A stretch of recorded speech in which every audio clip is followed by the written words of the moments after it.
to heaven. So the whole concept of the All-Father at the top, looking down on the top of the planet, it comes from this island here. It's not really somebody living in space out there who's looking down. It was at the very top of the axle. There was a tower called Glance Hem. Glance means shimmering, Hem means home. It was one tower covered in gold, so you could only like glance. And in the top of this tower was the All-Father of the planet. In the Van, we call him Ukko.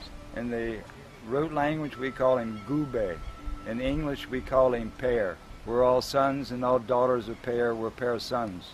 He's our parent. We come from his sperma. So Per went to Father.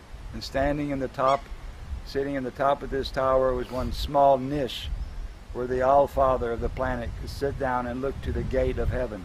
Because this is what we would call the gateway to heaven. It's called Valhalla Valve.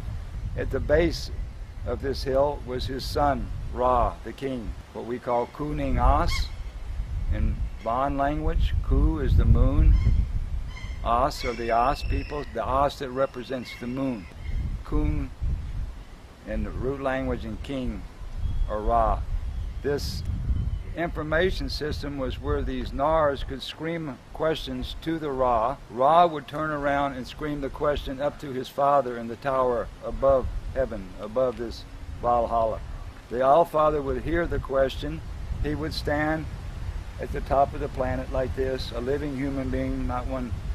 And in this, he would sit and think about this. He would, what we call Kela, he would think very deeply about this question.